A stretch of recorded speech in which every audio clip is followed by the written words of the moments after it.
ఆంధ్రప్రదేశ్లో ఖాళీ కానున్న రాజ్యసభ స్థానాల భర్తీ ప్రక్రియపై రాజకీయంగా ఆసక్తికర చర్చ సాగుతోంది.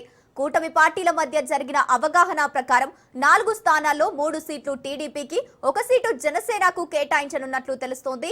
ఈ నేపథ్యంలో జనసేన తరఫున రాజ్యసభ అభ్యర్థి ఎంపికపై ఆ పార్టీ అధినేత పవన్ కళ్యాణ్ కసరత్తు ప్రారంభించినట్లు సమాచారం. ఇక ప్రస్తుతం వ్యాపారవేత్త లింగమనేని రమేష్ పేరు ప్రధానంగా వినిపిస్తోంది. అభ్యర్థి ఎంపికపై పవన్ కళ్యాణ్ తుది నిర్ణయం తీసుకోనున్నట్లు పార్టీ వర్గాలు చెబుతున్నాయి.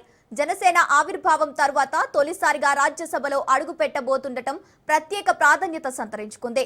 ఇప్పటికే లోక్సభలో జనసేనకు 2 ఎంపీలు ఉండగా రాజ్యసభ సీటు కూడా దక్కితే పార్లమెంటులో జనసేన ఎంపీల సంఖ్య కూడా పెరగనుంది. ఇక దీంతో జనసేన రాజ్యసభ అభ్యర్థి ఎవరనే అంశంపై ఆసక్తి నెలకొంది. రైట్, ఇక ఇదే అంశానికి సంబంధించి పూర్తి డీటెయిల్స్ మా ప్రతినిధి రమేష్ అందిస్తారు. రమేష్, చెప్పండి, జనసేన రాజ్యసభ అభ్యర్థి ఎవరనే అంశం ఇప్పుడు ఆసక్తి రేపుతున్నట్టు తెలుస్తోంది. ఎవరు ఉండొచ్చు?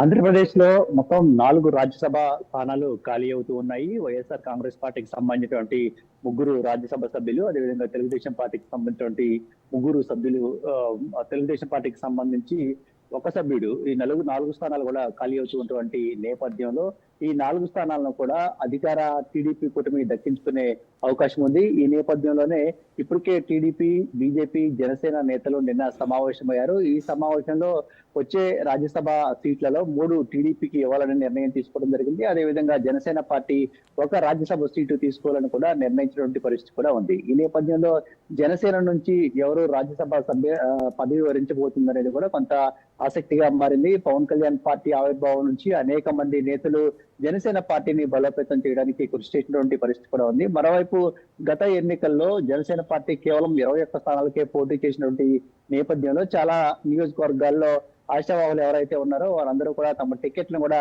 త్యాగం చేసినటువంటి పరిస్థితి కూడా వచ్చింది. ఈ నేపథ్యంలోనే వారికి ఎమ్మెల్సీ ఎన్నికల్లో కానీ, రాజ్యసభ ఎన్నికల్లో కానీ, లేదంటే లోకల్ బాడీ ఎన్నికల్లో అవకాశాలు ఇస్తామంటూ గతంలో జనసేన అధినేత పవన్ కళ్యాణ్ హామీ కూడా ఇచ్చినటువంటి పరిస్థితి కూడా ఉంది. ఇప్పుడు రాజ్యసభ సీటు 1 జనసేనకు వస్తున్నటువంటి నేపథ్యంలో ఈ రాజ్యసభ సీట్ పైన జనసేన అధినేత పవన్ కళ్యాణ్ కూడా ఇప్పటికే పూర్తి స్థాయిలో కసరత్తు చేస్తూ ఉన్నారు. మొదటి నుంచి ప్రచారం జరుగుతూ ఉన్నట్లు ప్రముఖ పారిశ్రామికవేత్త లింగమనేని రమేష్ కు ఈ జనసేన రాజ్యసభ సీటు ఇచ్చే అవకాశం అంతా తెలుస్తూ ఉంది. ఇప్పటికే పార్టీ నేతలతో పవన్ కళ్యాణ్ ఈ అంశానికి సంబంధించి చర్చించారు.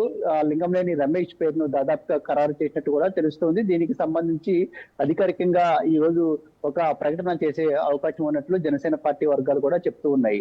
లింగమనేని రమేష్ మొదటి నుంచి జనసేనకు అండగా ఉంటూ ఉన్నారు. ఆర్థికంగా కావచ్చు, ఇతర ఏ రకంగా అవసరమైన తన వంతు జనసేన పార్టీ కోసం చేస్తూ ఉన్నారు. జనసేన పార్టీని బలోపేతం చేయడం కావచ్చు, లేదంటే జనసేన ఇబ్బందుల్లో ఉన్నటువంటి సమయంలో వారికి అండగా ఉండటం కావచ్చు, ఇలా అనేక రకాలుగా మొదటి నుంచి లింగమనేని రమేష్, జనసేన అధినేత పవన్ కళ్యాణ్ కు మధ్య సన్నిహిత సంబంధాలు కూడా ఉన్నాయి. దీంతో చివరకు లింగమనేని రమేష్ పేరునే పవన్ కళ్యాణ్ ఖరారు చేసినట్లు జనసేన పార్టీ వర్గాలు అభిప్రాయపడుతూ ఉన్నాయి. అయితే సాయంత్రం దీనికి సంబంధించి ఒక అధికారిక ప్రకటన రాబోతుంది. ఇక మరో విషయం ఏంటంటే, జనసేన పార్టీ ఆవిర్భావం తర్వాత మొదటిసారి రాజ్యసభలో జనసేన అడుగు పెట్టబోతూ ఉంది. ఆ పార్టీకి సంబంధించి 1 సీటు వస్తున్నటువంటి నేపథ్యంలో ఆ ఎన్నిక లాంఛనమే కావడంతో ఇక జనసేన నుంచి కూడా 1 రాజ్యసభ సభ్యుడు ఉండబోతున్నారు. ఇప్పటికే జనసేన పార్టీకి 2 లోక్సభ సభ్యులు కూడా ఉన్న పరిస్థితి ఉంది. మచిలీపట్నం నుంచి ఎంపీ బాలశౌరి ఉన్నారు. అదేవిధంగా కాకినాడ నుంచి ఉదయ్ భాస్కర్ కూడా ఇప్పటికే ఎంపీలుగా ఉన్నటువంటి పరిస్థితి ఉంది. రాజ్యసభ సీటు కూడా జనసేన పార్టీకి దక్కుతున్నటువంటి నేపథ్యంలో జనసేన ఎంపీల సంఖ్య 3కు చేరబోతుంది. అంటే రానున్నటువంటి రోజుల్లో ఈ రాజ్యసభ సీట్ల సంఖ్య మరింతగా పెరిగే అవకాశం కూడా జనసేనకైతే ఉందని చెప్పుకోవచ్చు. ఎందుకంటే ఈ 5 ఏళ్ల కాలంలో, అంటే ఇప్పుడు 2 ఏళ్ళు అయిపోయినాయి, ఇంకా 3 ఏళ్ల కాలంలో ఏవైతే రాజ్యసభ స్థానాలు ఖాళీ అవుతూ ఉన్నాయో ఆ ఖాళీ అయ్యేటువంటి రాజ్యసభ స్థానాల్లో కూడా జనసేన పార్టీకి ఖచ్చితంగా ప్రాధాన్యం ఇవ్వాల్సినటువంటి పరిస్థితి అయితే వచ్చే అవకాశం ఉంది. ఎందుకంటే ఇప్పుడు ఆంధ్రప్రదేశ్ లోనే కూటమి ప్రభుత్వం పూర్తి స్థాయిలో అధికారంలో ఉంది. ఆ పార్టీకి, అంటే ఆ కూటమికి 164 ఎమ్మెల్యే సీట్లు ఉన్నాయి. ప్రతిపక్ష వైఎస్ఆర్ కాంగ్రెస్ పార్టీకి కేవలం 11 సీట్లు మాత్రమే ఉన్నటువంటి నేపథ్యంలో రాజ్యసభ సీటు ఎట్టి పరిస్థితుల్లో వైఎస్ఆర్ కాంగ్రెస్ పార్టీకి దక్కే ఛాన్స్ లేదు. ఇటు ఏపీ నుంచి ఖాళీ అయినటువంటి రాజ్యసభ సీట్లు మొత్తం కూడా టీడీపీ, జనసేన, బీజేపీ కూటమికి దక్కబోతున్నాయి. ఇప్పటికే భారతీయ జనతా పార్టీకి ఒక రాజ్యసభ స్థానాన్ని కేటాయించినటువంటి పరిస్థితి ఉంది. రెండు రాజ్యసభ స్థానాలను కేటాయించినటువంటి పరిస్థితి కూడా ఉంది. ఇప్పుడు తెలుగుదేశం పార్టీ 3 రాజ్యసభ స్థానాలను తీసుకుంటుంది. జనసేన పార్టీకి ఒక రాజ్యసభ సీటు ఇస్తుంది. మిగిలినటువంటి రానున్న రోజుల్లో ఏవైతే రాజ్యసభ స్థానాలు ఖాళీ అవుతున్నాయో వాటిలో కూడా జనసేనకు ప్రాధాన్యం ఇచ్చే అవకాశం ఉంది. దాదాపుగా 3 రాజ్యసభ సభ్యుల వరకు జనసేన పార్టీకి దక్కే ఛాన్స్ ఉన్నట్టు కూడా ఇప్పటికే రాజకీయ వర్గాలు కూడా అభిప్రాయపడుతూ ఉన్నాయి. ఇక లింగంనేని రమేష్ పేరు అధికారికంగా ప్రకటించిన తర్వాత ఆయన జనసేన నుంచి అభ్యర్థిగా నామినేషన్ కూడా వేయబోతూ ఉన్నారు.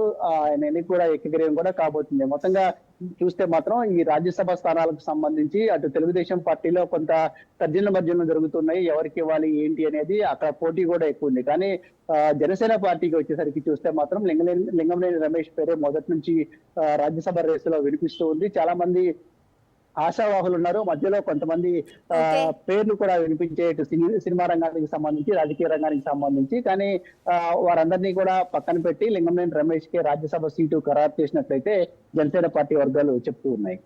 Okay, thank you Ramesh.